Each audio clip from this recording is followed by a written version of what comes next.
이미지 크게 보기 2010년만 하더라도 초소형 바이오 센서를 활용해 암 등 각종 질병을 사전에 진단하고 원인까지 밝혀낼 수 있는 바이오 칩 센서 기술은 한국이 중국에 최소 5년가량 앞서 있다는 평가를 받았다. 국민 건강과 직결되는 감염병 대응 기술 격차도 4년 이상 벌어져 중국이 쉽사리 따라오기 어려울 것으로 봤다. 예상은 빗나갔다.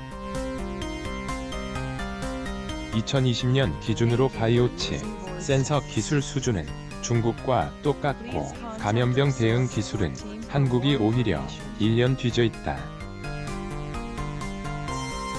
중국은 파격적인 연구 지원과 함께 과감한 바이오 규제 개혁을 통해 대규모 임상 데이터를 구축하는 데 성공했다. 반면 한국은 개인정보보호법과 생명윤리법 등에 가로막혀 임상 연구도 쉽지 않다. IT 코리아 명성 무색 한국경제신문이 18일 과학기술기획평가원의 기술 수준 보고서를 분석한 결과 국내 첨단 산업 기술력이 최근 10년 새 중국의 대거 역전을 허용한 것으로 나타났다. 기계 제조 등 제조업 기반 기술은 여전히 중국에 앞서 있지만 4차 산업혁명 시대에 요구되는 첨단 기술에선 중국이 한국을 앞섰다는 평가다. 한국이 미국과 일본에 비해서도 강점을 보인 것으로 여겨졌던 바이오, ICT에서도 중국에 뒤지는 것으로 조사됐다. 우선 줄기세포 기술은 2010년 한국이 중국에 2.5년 앞서 있었지만 2020년엔 1년 뒤지는 것으로 나타났다. 10년 2.7년 앞섰던 신약 개발 기술도 마찬가지다. 2020년 기준으로 중국보다 1년가량 뒤에 있다. 중국은 2010년대 중반부터 바이오 의약품, 고성능 의료기기 등 신산업 분야 기술을 세계 최고로 육성하기 위한 2025 프로젝트를 추진하고 있다. 계 관계자는 중국 정부는 우수한 연구자를 모아 파격적인 연구비를 지원하면서 경쟁력을 끌어올렸다며 한국과 달리 바이오 규제 완화에 적극적으로 추진했다고 말했다. IT 코리아도 옛말이 됐다.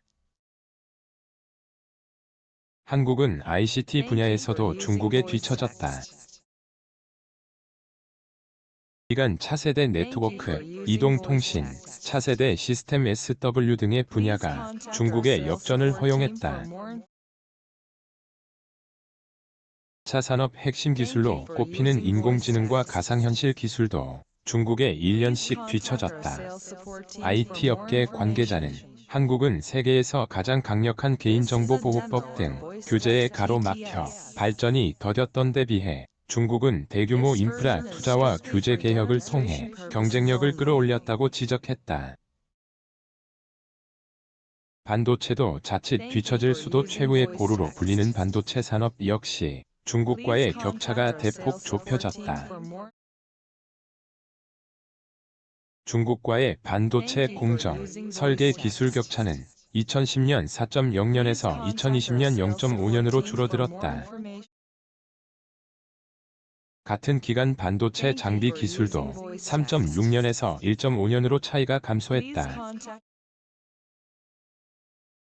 중국 기업들이 2010년대 초반부터 국내 메모리 공정, 소자 엔지니어를 대거 영입하면서 기술력을 좁혔다는 설명이다.